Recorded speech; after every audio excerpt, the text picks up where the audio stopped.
We are going to talk about inverse trig functions in this video. Inverse trig functions are sine inverse, cosine inverse, and tangent inverse. A couple reminders. In order for a function to have an inverse function, it has to be one-to-one. This means the graph of whatever function you're checking has to pass both the vertical line test and the horizontal line test.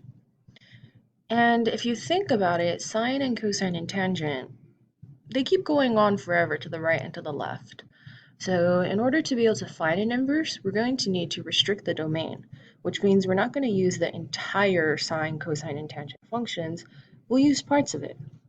We'll start by looking at sine. So to kind of think about this, we have the graph of sine. The graph of sine has normally a domain that's all real numbers, and your range is -1 to +1, including -1 and +1. We know that with inverse functions, the range and domain just switch. So sine, when we restrict the domain, the range is still going to be the same. Because right now, your graph already can pass the vertical line test. It doesn't pass the horizontal line test, but we'll worry about that in a bit. So for now, your range is still going to be -1 to 1 because you can pass the vertical line test. This means the domain of our inverse is -1 to +1.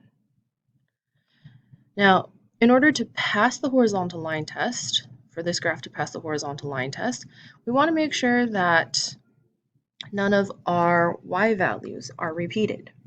So what we're going to do is we're going to restrict your domain to just this chunk here, from -π/2 to +π/2, including -π/2 and +π/2, because otherwise we wouldn't have our values of 1 and -1. Since we restrict our domain for sine, -π/2 to π/2, that means the range for our inverse function is just that. So your inverse sine function isn't an entire sine curve, it's just one small section of it. In fact, it looks like it's about half a period. Now, there are two ways that inverse sine, cosine, and tangent can be represented, whether with the -1 and the exponent there, or we see that as arc sine, arc cosine, or arc tangent. Talking about cosine now. Again, we're going to start by looking down here at the graph. This is a graph of part of cosine. Your range is -1 to 1. We already passed the vertical line test, so your range is fine. But, so then that means your domain. But this, again, doesn't pass the horizontal line test. So we'll restrict your domain. This time we're restricting our domain 0 to pi. And once we restrict that domain, you can see that inside this blue box, none of your y values repeat. This piece of cosine passes the horizontal line test. So now that we've restricted our domain, that means the range of your inverse is 0 to pi. So then the inverse function is just going to look like this. Remember, when we graph inverses, you're just switching your x and y values. That's how pi -1 becomes -1 pi over here. 0, 1 here becomes 1, 0 here. This point pi/2, 0 is now 0, pi/2. And then we have tangent and tangent inverse. Tangent normally looks something like this. We continue this shape to both the right and the left, including repeating your asymptotes. Now, tangent, your range is typically all real numbers, so then the inverse is going to have a domain of all real numbers. Again, our function right here doesn't pass the horizontal line test, so we're going to need to restrict your domain. In this case, we restrict our domain to one period, because from one asymptote to the next asymptote, you have all of your possible y values. Now, the restriction is a little bit different from sine. Our restriction does not include these two because at negative pi over 2 and at pi over 2, tangent has vertical asymptotes. So we can't include those two x values to begin with. That means your range is also just negative pi over 2 to pi over 2, not including those two boundary values. When we graph the inverse, our asymptotes start here as vertical asymptotes. In the inverse, they're going to become horizontal asymptotes. And again, we take our points and we switch them. So negative pi over 4, negative 1 becomes negative 1, negative pi over 4. And pi over 4, 1 becomes 1, comma pi over 4. So these are your three parent functions for the inverses. When we graph the inverse functions, you're going to want to start with the parent function and then stretch, shrink, or shift them accordingly. Again, if you get stuck trying to graph the inverse, you can always graph the original. So graph the regular tangent or cosine or sine, and then switch your x and y values. That's kind of what we would do for graphing logarithmic functions. We have a tough time graphing logarithmic functions without a calculator, so we use our knowledge about inverse functions to find the corresponding exponential function. So same kind of thing happens here. Now, in these examples, we're going to graph by adjusting our domain or range according to whatever is happening inside our equation. In number 1, because that 2 is after we do arcsine, if you think about order of operations, we're going to be doing arcsine of x first, and then multiplying that result by 2. So because that 2 is out there, any changes we make to this function are actually going to just change your range. We're going to look at a table of values using the points that we have in your typical arcsine and then seeing what multiplying by 2 does.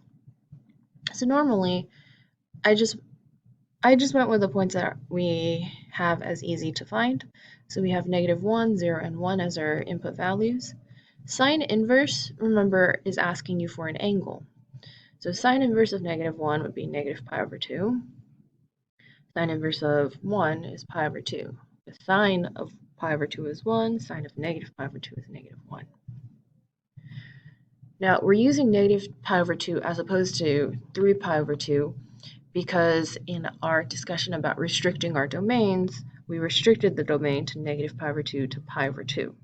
And 3 pi over 2 isn't in there. If we change our range, these are your range values, by multiplying everything by 2, we now have negative pi, 0, and positive pi. So when we graph, instead of having negative 1, negative pi over 2, we're going to have negative 1 and negative pi. And instead of having 1 and positive pi over 2, we have 1 and positive pi. So what we did with this is we essentially stretched our graph vertically. Again, we could find the inverse of this inverse. So that's switching your x and y values, solving for y, and then graph that, switch your points to get this result.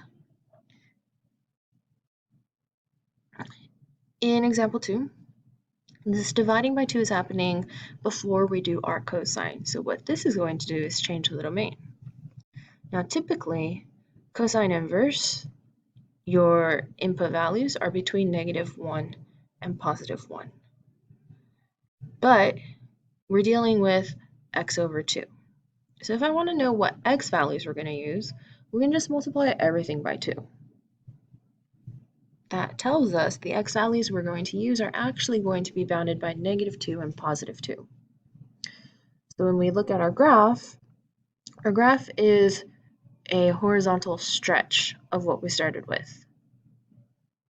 So, of the parent function, a horizontal stretch of the parent function. So we have negative 2 and pi instead of negative 1 and pi. And over here we have 2 and 0 instead of 1 and 0. Again, you could compare this to your parent functions, both of these in fact to your parent functions, And you can see that the changes are reflected as indicated, changing the domain here and changing the range there. In the next piece of the video, we are going to talk about finding this or evaluating without using a calculator. Again, sine inverse, cosine inverse, tangent inverse, we are finding angles. So it helps us to draw pictures. Now, when we deal with sine inverse and tangent inverse, we are looking at answers or angles from negative pi over 2 to positive pi over 2. So just the right half of the circle.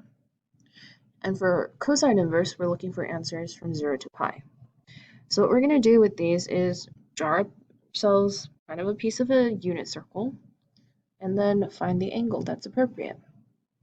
This means you should probably make sure you know your unit circle in order to do this type of question. So with arcsine, I know that in order to have a negative value for sine, that means we're in the fourth quadrant. Because if this is the only side we're looking at, we have to look at the fourth quadrant.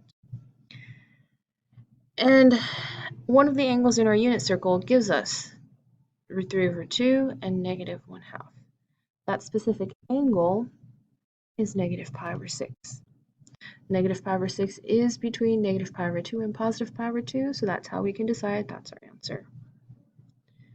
In example 4, we don't have anywhere in our unit circle where sine of an angle is positive 2. In fact, if you try putting this into your calculator would tell you that there's a domain error.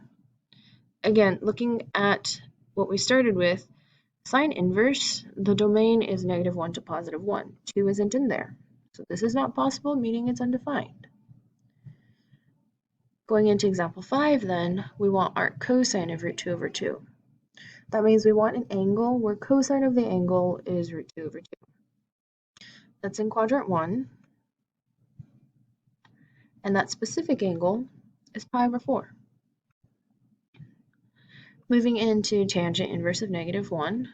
Again, tangent inverse, we look at the right side of the circle because we're looking between negative pi over 2 and positive pi over 2. We ask ourselves at which angle will we have tangent of that angle be negative 1, and that's going to be at negative pi over 4. That is in the appropriate interval. We wouldn't use 7 pi over 4 because that's not between negative pi over 2 and positive pi over 2. So negative pi over 4. Arctangent of 0, again looking at the right side, you're going to decide which angle. And for this one, you should figure out that the angle is 0 radians or 0 degrees. And for this one down here, number 8, cosine inverse, remember we're looking in the top half of the circle. If I want negative, that means we're in the second quadrant. And that angle is 2 pi over 3.